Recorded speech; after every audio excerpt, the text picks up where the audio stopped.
Hello, friends and fellow adventurers. Welcome to the 22nd episode of Cocked, a Real Play RPG podcast.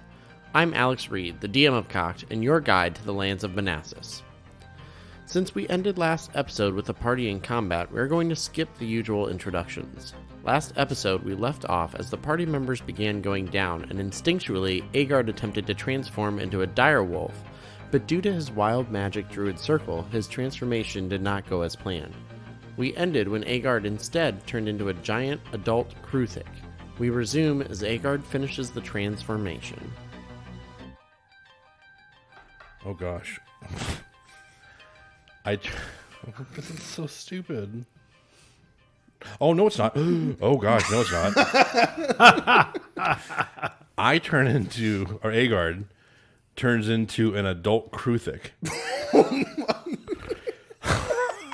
Well, please describe what Aegard looks like now for everyone listening. What is so everyone Aegard know look what like? a direwolf looks like, right? That's what I was going to. Mm-hmm. Well, Aegard actually comes out looking like this.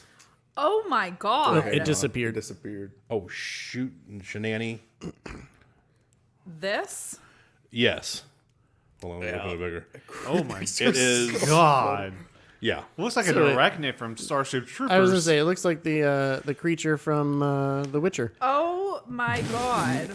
Okay. when she's going through the portals. No, I'm not disagreeing with you. I'm just not sure what to do now. Oh my god! I mean, surely it's better than a dire wolf. And I mean, it ain't bad. So they're not unaligned. He, I mean, they are unaligned. Aegard, I don't think maybe realizes that he didn't turn into a direwolf. Mm-hmm. You know, it felt weird, like everything has, but he immediately starts running to where Katie is. Okay, so I would say Katie, please wake up. start to run thinking that you are a direwolf, but then you can feel. I don't see paws. I see like these pincer things. I was going to like, say you can feel the points Yeah. and the pincers digging into the dirt as you make up ground. and maybe I try to howl, but all you hear is just like whatever my the screech God. would be. From oh my gosh, these are terrifying. Okay, that's all I That can do. is so You look scary like an looking. arachnid. How far from do you get to Starship move? 40 feet. It's 40 like feet. So you move up to where Katie is, where Right. she's the down. praying mantis. Yeah, with like arms. teeth. Do they have a burrow speed? Adult Please Kruthic. stop. Yeah, I have a walking speed of 20, a burrowing speed of 20. Or, sorry, walking 40, burrow my 20, climbing 40. Okay, that's very cool. So I'm the about to climb one, this fucking tree. the one that disappeared and reappeared by Katie Yeah. takes. It doesn't have to go take another step. It's right next to a tree. It just leans into the tree and disappears. Yeah. Instantly. Because it's a teleportation, I'm going to say it probably doesn't get an attack of opportunity because he Yeah. didn't actually Yeah, move yeah. or disengage. It'd be the same as Missy Step. And reappears on the other side of Ebrone where the tree was Sorry, Jesus. and steps out. Okay. That's the only one. Yeah. So Okay. those two are going to attack Ebrone again. Oh my god. This thing is terrible. Does a 15 hit you? Does. Yeah. Well, you only take 6 points of damage on that one. Only. Only. Well, this one might not hit. This one is a 13. Hell no. Well, there you go. So You're you alive, survive that so- one Woo! for now. As the other two now shit a brick, they back away. Each of them have to move about 5 feet to get to a tree, so you do get an attack of opportunity on both of them. On both of them, I will give you that. I get multi-attacks. Oh. Can I 2-attack both of them? Yeah. I would say if you want to attack both of them, it would be one of the multi-attack for each one since they Right. are moving Yeah, yeah. away. That's fine. Or you could just do 2 attacks on one. Let me be boring. That's fine. So, I mean, I'm giving you the multi-attack on kidding, your honey. attack of opportunity, Calm not one down. attack. So Daddy loves you. But Okay. if each one has an attack of No, opportunity. I'm gonna run up on him and basically no, but it's his Stabs. reaction for attack with of my opportunity. fucking Just lunge at them. knife legs. It's terrifying. So one at each. Yeah, I'm gonna be as they're kind of backing away. I'm just gonna run right up to where Katie is, not run over her, and then rear up with both my front. And attack them both as they Yeah. head towards his tree. Yeah. Okay. Okay, so the first one is a 19. Hits. I'll do the damage on that. It's just 1d6, so it's not much. Yeah, so it's 5 piercing. Okay. And the other one is a 18. 18 hits. And that is 6 points of piercing. So basically just a real quick stab as they're backing up. So you hit them both. They both let out a screech as they disappear into the tree, and they reappear near a Brone. They're targeting whatever they can get to, Yep. but they're also scared of you. So they attack a Brone. Where did my 20s go? Up your ass because we're tired of this. 18 That's knowing y'all. Well, We'll get you. for 5 points of damage. Yep, I go unconscious again. Oh, dang, that was the lowest it could hit. I rolled a 1. It's 1 plus 4. yeah, he only had 9 hit points. Yeah. So I took Braca, 6. Yeah. make a strength saving throw. What? Again? The one that's left is going to look at you and cast Entangle. Cringe. Going after the next thing. 14. 14 meets it, beats it.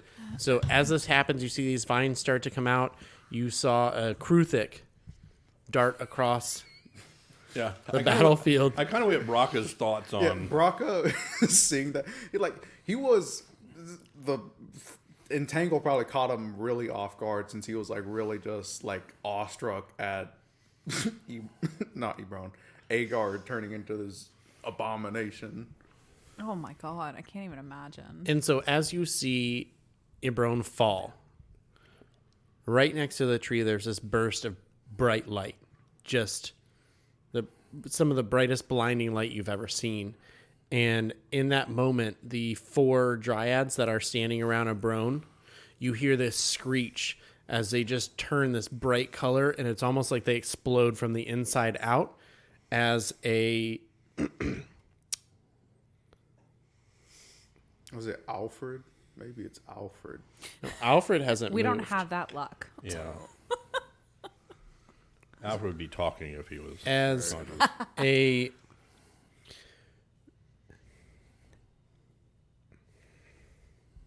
There's a Dryad that appears that is in a feminine form with long red hair that comes off of it, which makes it different, looks different than most Dryads because it does have some form of hair. And as she comes out, you see she's riding what looks like an elk, but it's made of plants.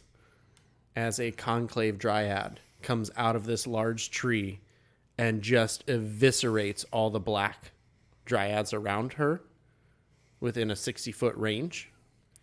And as she appears on this elk made of the plants, about 15 more Dryads come out.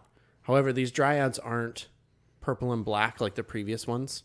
These look like what healthy trees would look like. There are some that look like they're made of birch. There's some that look like they're made of oak, some sumac. But they all look like they would blend in with different types of trees. But they don't look corrupt like the previous ones did. And as this bright light emanates and the rest of the Dryads that are there just are eviscerated, Braca, you specifically standing there, this bright light happens, they eviscerate.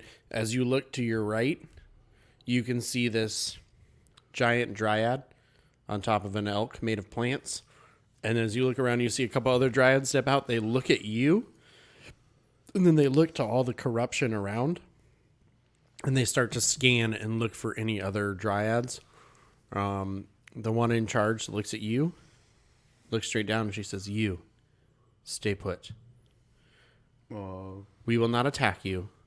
Stay put. Just like in the We need area, answers. or just in this exact spot Right here. right here. Are these your friends that are down? Correct. We will take care of them." So does Kruthic Aegard see them as well, or is it on the other side?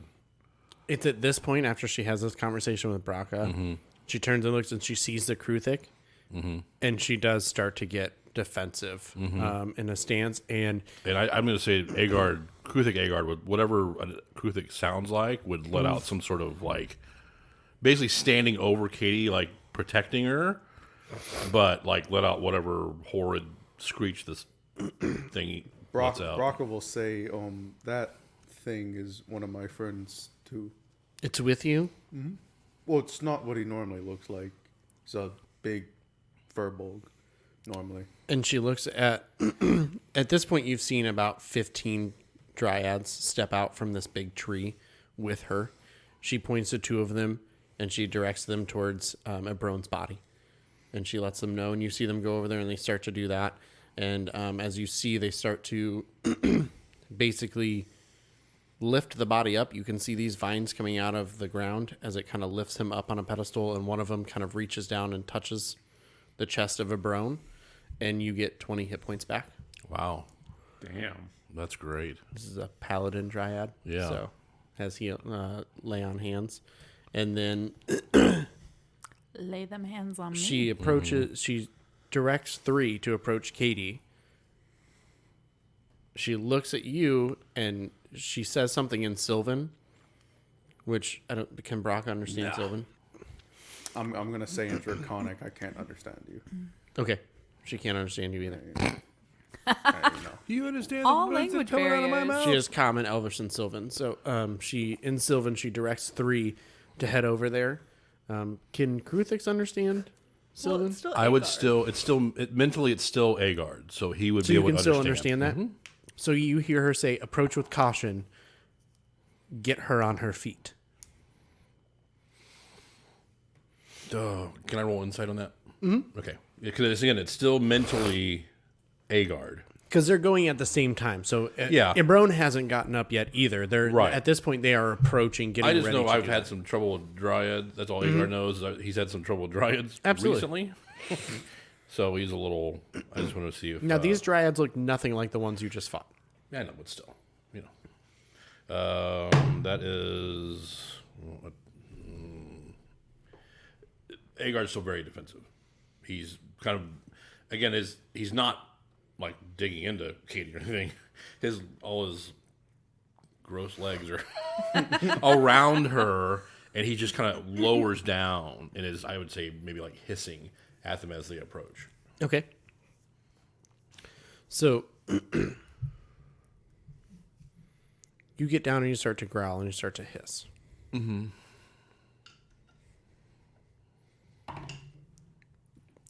I rolled a 3 insight. Okay. They don't take that in a way that they feel is safe. Mm-hmm. And you see that the 3 that are there get in a defensive stance. And they don't necessarily attack, but because you've made this noises and shown like an act of aggression, they're just getting prepared. So you see they kind of get their weapons ready and they kind of get in a stance, like looking specifically at the creature that Aegard is, not the Kruthik, not at Katie. Yeah. So, do you want to do like a called insight? Make another saving throw. Just, I don't add anything. Anything above a 10. 18. You're good. That's my third save. So you're still unconscious, but you have 1 hit point. You're stable. Well, it's 0, right? Technically, but Yeah, but 0 is stable. yeah, you're stable. Yeah. Oh, Okay. So they just drew weapons, right? Is that what you're saying? So they don't have weapons. Oh, it's like their thing like that. They just get kind of in a defensive stance, like I mean, they're. we're probably at a standoff. Yeah, like now. if they attack, Sure. they will attack. So I don't know what Aegard should do at this point. Does Baraka see this happening? Yes. I'm just gonna. Is the person that's essentially like the big boss of these people like still there? She's near you. I'm just gonna ask her. Do they mean her friend harm, or are they going to help her? And so as you ask that question, she looks over to the right, which is where Ebrone was down, as the 2 have now reached Ebrone, as 2 of the Dryads, and she points and just looks at you, and you see as one touches down on the ground and then brings their arms up, and you can see as these vines make a table almost and lift Ebrone up to about the waist of the second one, and the second one puts both of his hands on Ebrone's chest, and you see this bright light, similar to what you saw eviscerate the other ones. But now you see it almost as though, rather than coming out, it's going from their fingertips into Ebrone. Okay. From what their hands would be into Ebrone, and then you can hear Ebrone gasp and take that breath as he gets 20 hit points back. Okay. I'm going to shout out to Aegard, stand down. They don't mean harm. They mean to help Katie. Okay. Hearing that from, he would then, at that point, he would, I think, stay in the form, but back up Okay. to where but he's not going to back up like 5 feet. He's not going to go far. She's gonna look to you and say, "Thank you," and look directly at the others and say, "Move now, get her on her feet." And they're gonna go and they're gonna do the same thing. They're going to cast the same ritual. Aegard is Lift her staring up at. He's not from making the noise or vines. anything, but he's The one that approaches, kind of looks at Aegard and sheepishly kind of reaches down and basically puts their hand on each side of Katie's head. And you see the light similar come down and go into Katie's body. And Katie takes a deep gasp as she comes back to consciousness. And she gets 20 hit points back as well. I was like, how many do I get? okay. I think Aegard would drop, or he's going to try to drop after seeing this. She's going to see. Are you going to try to drop your? Yeah, I was waiting form? for you if there's anything else you Yeah, want. no, go ahead. If you're going to try to drop your form, It's a 14. So 17. So, yeah. okay. So he drops. Let me say he drops, but because of his monstrosity, he is really kind of off center. So Aegard just falls to the ground. He's not hurt or anything, but he's just like, you know. She pauses for a moment.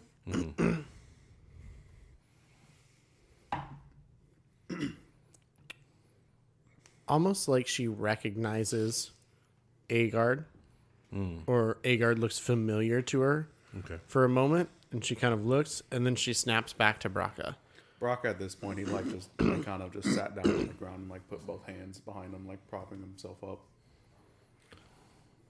Is everyone with you? I believe so. Where is Alfred?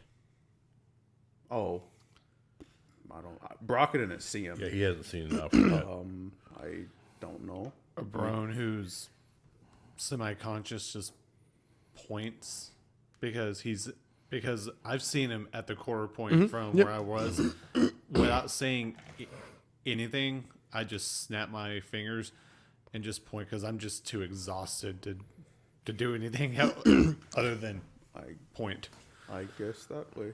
I don't. She directs the elk to kind of walk that way.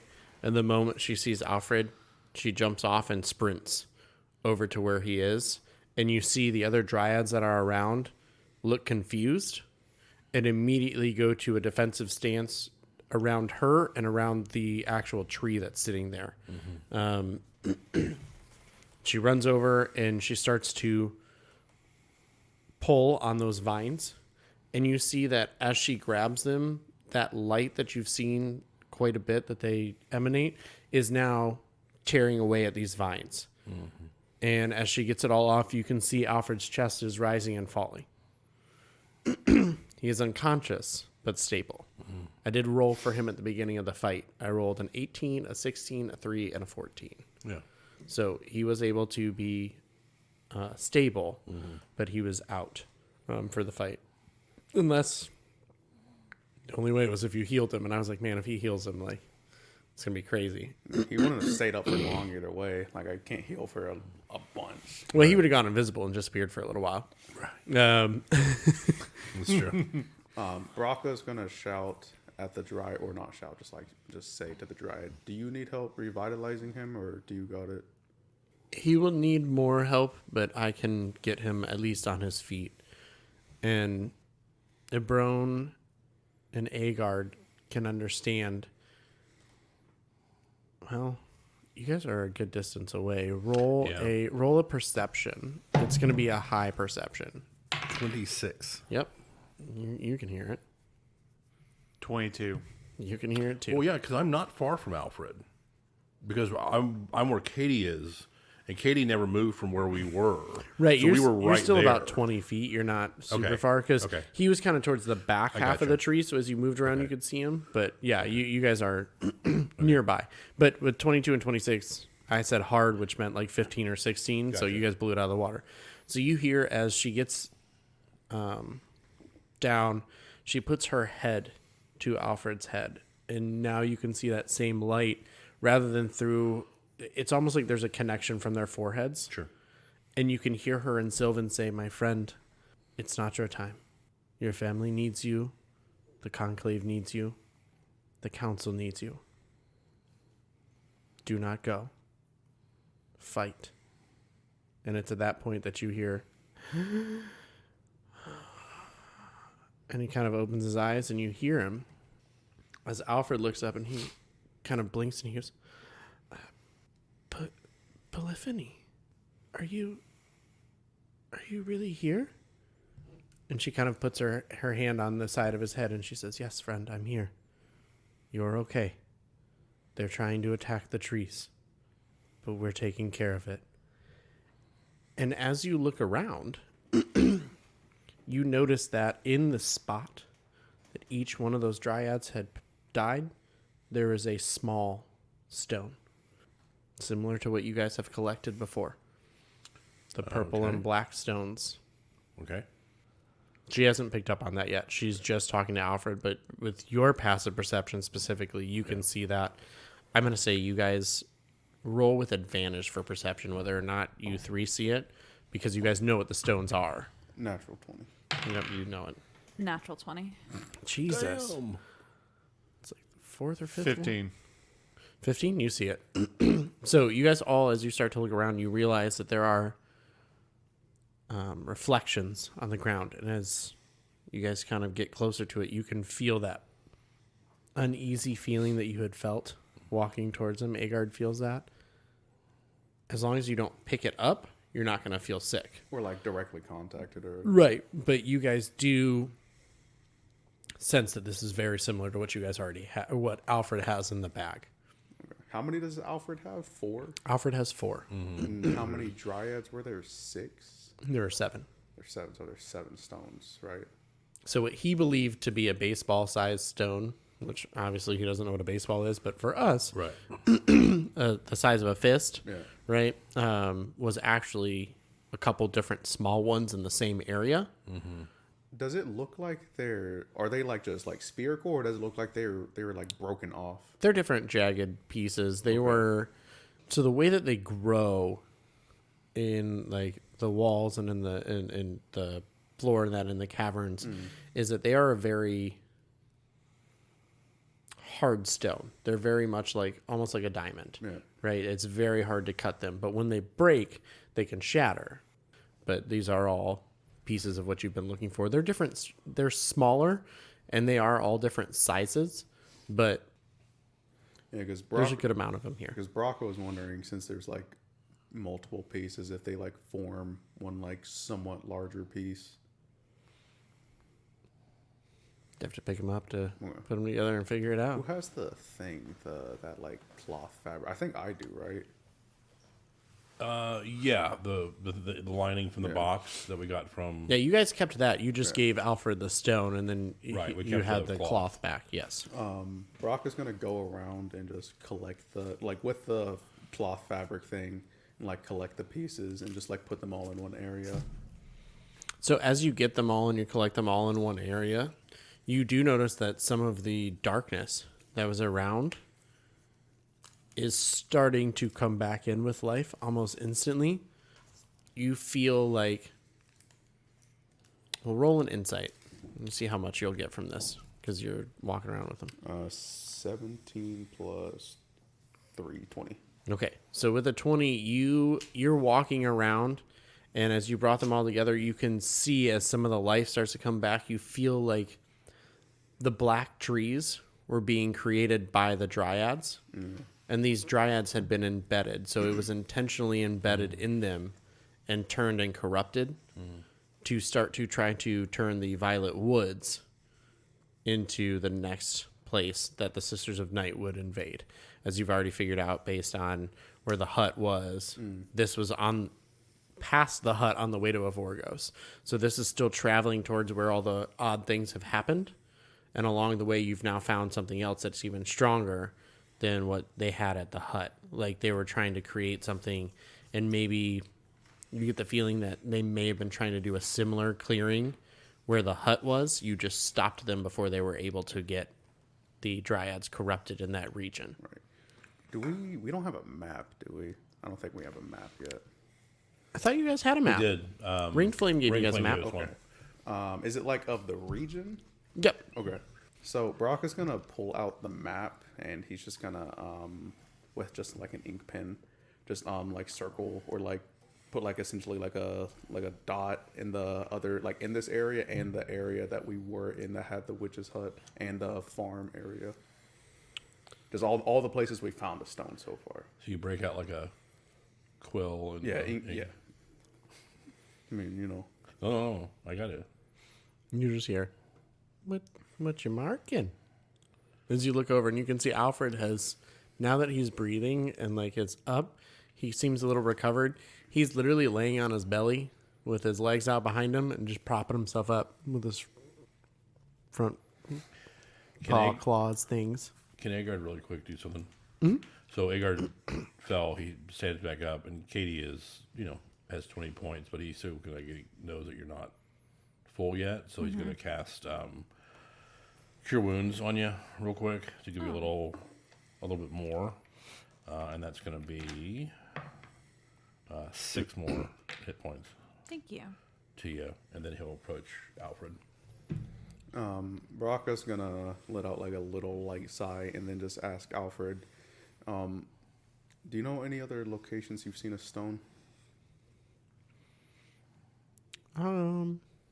There's a few more between like Evorgos and the Golden Fang Forest, but this was like the biggest one that I felt so far. But there are still quite a few big ones out there. I mean, like directly seen like this, like the area. Not to my knowledge. And then you hear Polyphony. She like looks over and she's like, Alfred, how do you know we can trust them? Did she say that in Sylvan? Mm-hmm. Oh, okay. And Alfred kind of looks at Aegard and Ebron because he knows that they can speak Sylvan. And then Sylvan goes, well, they helped me and we've helped each other. And I have 4 of the 15 missing stones of purple Lavinium. She's like, only 4? Write that down, somebody. I didn't hear what it was. Lavinium. Lavinium? Purple Wivinium. Wavinium. Wivinium. Sorry, Reggie, what? Oh, said something. I just said 4:15, Greg. Why did I hear him say Right. that? So that, yeah, Alfred was like, we have 4 of the missing stones. And she kind of pats him on the shoulder and she's like, and this is all in Sylvan. Alfred, friend, you know your family has been loyal to the Dryad Conclave, and you know that the Dryad Conclave has always helped the Council of Soaring Shadows. We have to come together because the Sisters of Night they've become more organized than we believed. They've made numerous attacks on our lines of communication in the Feywild, and they're trying to come through here. Your purple Lavinium was not the only thing that they took to start this incursion into the material plane. It's bad. The council doesn't blame you for what happened, but they need answers. And you kind of see Alfred, he kind of nods. And what you guys have seen from Alfred is even when he's been like upset or sad, he's still been pretty jovial about it. But you can see there's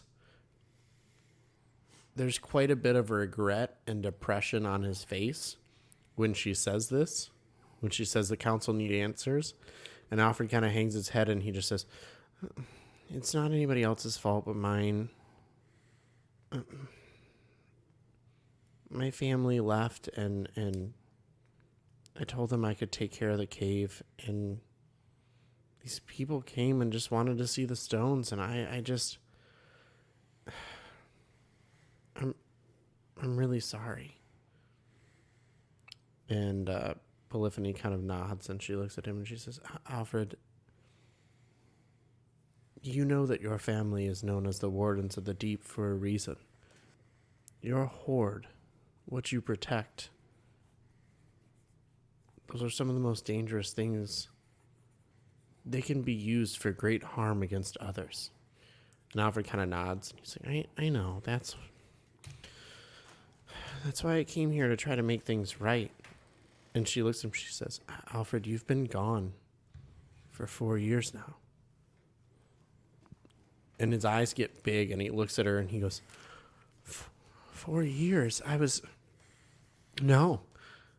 They only took them a couple days ago. It was 6 at most. She kind of drops her head, and she nods, and in Sylvan, all this is in Sylvan. She looks at him, and she says, Time is different when we travel between the two different planes, and unfortunately, what seemed short to you, we've all feared that you were killed. All we found was a single claw. And he's like, oh, I am so sorry. So I was chasing him through a portal, and and she kind of nods, and she's like, I think I understand how it happened now, but Alfred, we thought you were dead.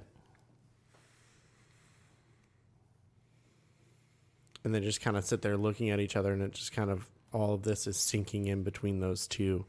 Ebron and Aegard understand every word of this conversation. Are you guys doing anything, or just kind of sitting there? Aegard approached Alfred. I don't know how close I was able to get, because I know the other Dryads are kind of encircling. So they're more protecting her. Yeah. If you went around, you could get closer to Alfred without contacting them, and they're just they're keeping an eye on you.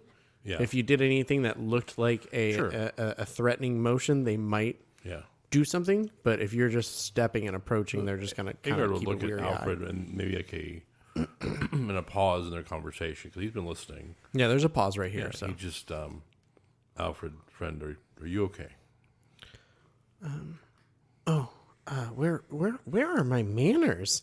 And he kind of looks over at Katie and Braca and goes, I'm so sorry. We've been speaking in tongues that you can't understand. I am so sorry. I don't really care. He looks back at Aegard after that, and he goes, yep, everything is fine with me. I roll an insight. I rolled deception for him to try to lie. Oh, gosh. I mean, he does. Braca literally does not care enough about what he's saying to roll an insight. I mean, you can go off my passive insight if you want. Oh, Aegard got an 18 on the insight. 18? 17. So I rolled a 17, but because Alfred is the way Alfred is, I'm going to take 2 off of his charisma because he trusts you guys. So it's not easy for him to lie to you. It'd be pretty obvious if he is. So it's a 15 to be able to read his emotions. I mean, my passive's 13, but Braca doesn't care. I don't know if Katie and Braca want to roll against that to see if they can read Alfred's body language. What is that? What would insight? I think that's a 17. Okay. So, yep. So Braca's not too worried about it. He's just kind of nodding, but the three of you, Katie, Ebron, and Aegard, you guys get this sense of uneasiness in Alfred's tone, but you can also tell he's trying to put on a brave front. Like, no, I'm okay. Right. But he's not. There's something inside that is tearing at him. Aegard, seeing this, doesn't say anything to him, but kind of puts his hand on the side of his head. The dragon's got a big head, right? So just kind of, just a kind of friendly. He's going to kind of lean into it. And Right. Like, And I'm going to look at, what's her name? Polyphony. Yep. I'm going to look at Polyphony and say, can we speak in private? Yeah. And I say it in Sylvan. She's going to look at you, and she kind of gets this look on her face, and she says, "Yes, I have questions for you too." But before they like leave, Brock is just like taking down notes about like everything that's happened. He's just gonna ask her, is there any other business we need with you, or any other business you need with us? I think that's still something to be seen. Do you have any questions now? How did you guys get caught up in the Purple Wavenium? Well, before we knew it was called Purple Wavenium, our comrade, and he's just gonna gesture over to Ebron, was captured by one of these Sisters of Night, correct, Aegard? Yep. And we went to go and investigate, and she got away, but we saved our friend. And then after that, we discovered that in the hut or house or whatever you want to say, there is one of those chunks of Purple Wavenium. What happened to it? He's just gonna motion his head sideways to Alfred. Alfred's gonna kind of like lean up a little and like point to the pouch that he's put him in. He's like, I've got him right here. It's one of the 4 that I've got. After that, we went on our way, and further up the path, conveniently at a farm, there was another shard of Purple Wavenium in a well that Alfred failed to get. Afterwards, we retrieved it, and that's when Aegard learned of Alfred's presence. And after that, we discussed with Alfred about the whole Purple Wavenium thing, and we gave that shard to him. They've been super helpful.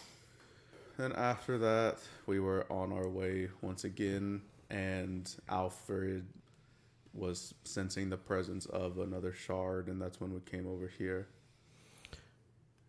She's gonna look to you, and the whole time she's been here, she has kind of a very rigid, militaristic aura about her. She has not let down her guard.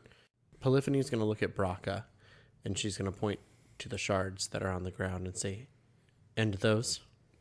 You're gonna have them. I don't care. I have no use for them. And as you say that, you see... Wait, real quick before you take them. Are these like shards of a bigger piece? This is where we are going to end this week's episode. The party continued to fight against the corrupt Dryads in the clearing and were being cut down one by the corruption. However, when things looked to be turning in a grim direction, a Dryad conclave rider burst through the great tree atop an elk made of leaves. Polyphony and her Dryad warriors vaporized the corrupt Dryads, exposing the source of their corruption as shards of these strange purple stones fell to the ground. During the party's first encounter with Polyphony, 2 of the party members were healed by Polyphony's paladin and clerics. The party learned the name of the purple stones, also known as Purple Wavenium, and heard the names of factions such as the Dryad Conclave, the Council of the Soaring Shadows, and the Wardens of the Deep. Thank you, friends and fellow adventurers, for tuning in to the most recent episode of Cocked, a real play RPG podcast. Please don't forget to support the show further by following the show and the show's cast on Instagram. Links are provided in the episode description. A huge shout out to our Patreon members. Thank you again for believing in our show, and if you'd like to become a Patreon member too, check out the links provided in the episode description. And then, of course, tune in next week as Braca continues to push for answers behind the Purple Wavenium, and if the shards they have found so far are all part of a bigger piece of Purple Wavenium.